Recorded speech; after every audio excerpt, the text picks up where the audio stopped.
As goes the family, so goes the nation. Kama ambavyo ni familia, basi ndivyo ambavyo hata dunia nzima inaenda, kwa sababu nguvu ya jamii ipo katika afya ya familia. Na niko hapa kuweza kusema kwamba ni kusudi la Mungu kwamba familia yako iwe msingi ya furaha, ya kupata support, ya upendo. Na ndio maana katika mwendelezo wa mfululizo hii nitaenda kutoa vionjo ambavyo ni vya familia ya kimbingu hapa ulimwenguni. Kutakuwa na neno ambalo litatuongoza katika kujenga familia bora na zenye nguvu ambazo zinaleta kitu chanya kwenye jamii. Kwa kweli, familia ambazo ni imara zinaleta taifa imara. Kama familia si imara, basi hata taifa si imara. Kama familia zimebomoka, hata nchi zimebomoka. Kwa hiyo tunapanga kwamba kuweza kuchukua kile ambacho kinafanyika nyumbani kwa umuhimu. Ni msingi sana, kwa sababu nimeona kuna sehemu ambapo upendo umekufa.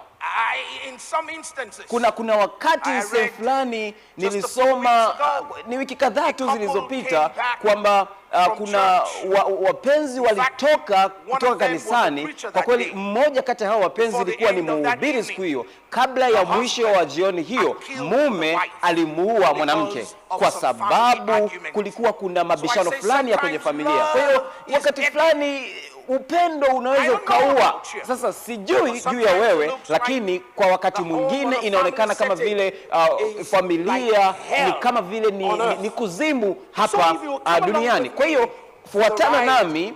fuatana nami katika mfululizo wa vionjo hivi. Katika vipindi hivi utajifunza namna ya kuweza kuongoza familia yako iwe sehemu nzuri, sehemu ambayo utatamani kuendea kila mara baada ya muda. Nilikuwa na tazama wakati fulani, nikaona kwamba masikio, ukiweka masikio pamoja, yanaleta umbo la moyo. Hilo linaniambia kwamba masikio ni namna ya kufikia moyo.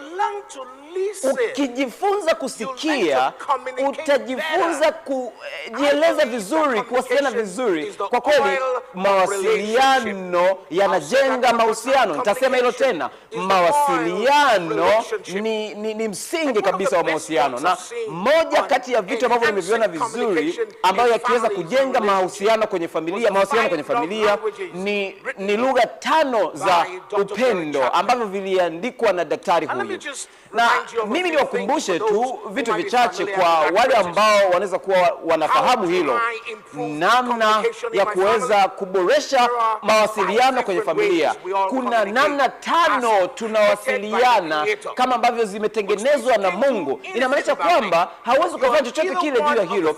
Lazima tu uwe sehemu moja kati ya hizo 5, na lazima utafute kimoja, kipi ni cha kwako, kipi ni lugha, ipi ni lugha kwa mke wako, kwa mpenzi wako, au kwa mtoto wako. Sasa hizi ndizo 5. Sasa ni maneno ya kumsifia mtu. Ni namna ambavyo unazungumza maneno ya kumsifia mtu kwamba nakupenda, nakushukuru, ninakutia moyo. Maneno kama hayo ni maneno yanaelezea upendo. Lakini kwa kinyume, maneno yanaweza pia yakakuvunja moyo hata kama ukitumia maneno kwa sahihi. Lakini kwa namna nyingine, kuna watu wengine wanatumia maneno kuweza kuwahumiza wengine. Inawezekana ni kwenye familia au sehemu nyingine. Lakini kitu kingine ni muda. Sio tu muda, lakini ni muda makini. Muda ambao hauangalii huku, kuweza kukaa pamoja, kuweza kushiriki vitu pamoja. Mtu mmoja alisema kwamba upendo unaweza ukaupata pia kwenye muda.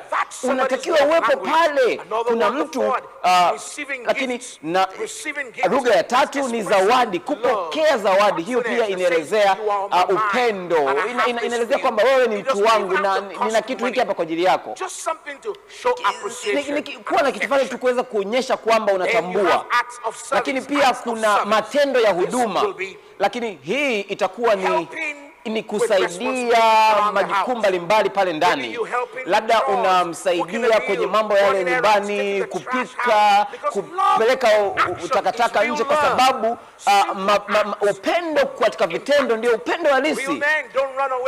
Wanaume wa kweli hawakimbii kazi ya nyumbani. Wanaweza kufanya kazi pale, wanaweza kufanya wakaosha vyombo. Mimi pia nafurahia kuosha vyombo nyumbani. Lakini kingine na ya mwisho ni mguso wa kimwili. Mguso unasema kwamba ninakujali, kupenda kwa kugusa. Mguso ambao unazungumza pale ambapo maneno hayawezi kuzungumza. Kwa hiyo hizo ni lugha 5 za upendo: maneno ya kusifia, muda makini, kupokea zawadi, matendo ya kazi mbalimbali, lakini pia mguso. Ngoja niwapatie kisa cha mtu ambaye alikuja nyumbani kutoka safari ya mbali. Watoto wake walikuja kumpokea. Sasa unajua watoto wake hawa waliweza kuzungumza lugha mbalimbali za upendo. Mtoto wa kwanza alisema, baba, nimekukumbuka sana.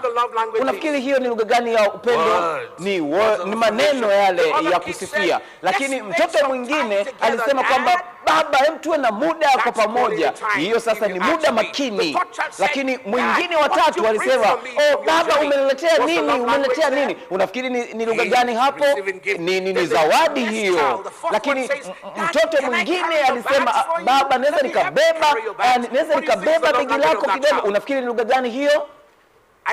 Sijakusikia. Hiyo ni matendo ya huduma. Lakini mtoto mwingine anamshika baba yake, na hamwachii. Unafikiri ni lugha gani ya upendo ya mtoto huyu? Hii ni mguso. Kwa hiyo hata kuanzia utoto, tangu uumbaji, namna hizi 5 ndio namna ambazo tunaonesha upendo na tunapokea upendo kikawaida. Inawezekana labda ni maneno ya kusifia, inawezekana labda ni muda makini, inawezekana ni zawadi, inawezekana kitu kingine, inawezekana ni matendo yale ya huduma, inawezekana kingine ni mguso. Hii ndivyo ambavyo kila mmoja ametengenezwa. Umeweza kujua ni ipi ni lugha yako ya upendo? Moja kati ya njia ya kwanza kabisa kutambua ni kipi ambacho mwenza wako anakilalamikia zaidi. Wewe unakilalamikia zaidi kwa mwenza wako kipi? Sasa nataka muendelee kuja. Vionjo hivi vitaenda kuwasaidia. Wakati mwingine mkiniona, unajua itakuwa ni nini? Wanawake wanataka nini? Ninawaachia hapa kwa sababu kuna tumaini kwa nyinyi na kuna tumaini kwenye familia. Mungu awabariki.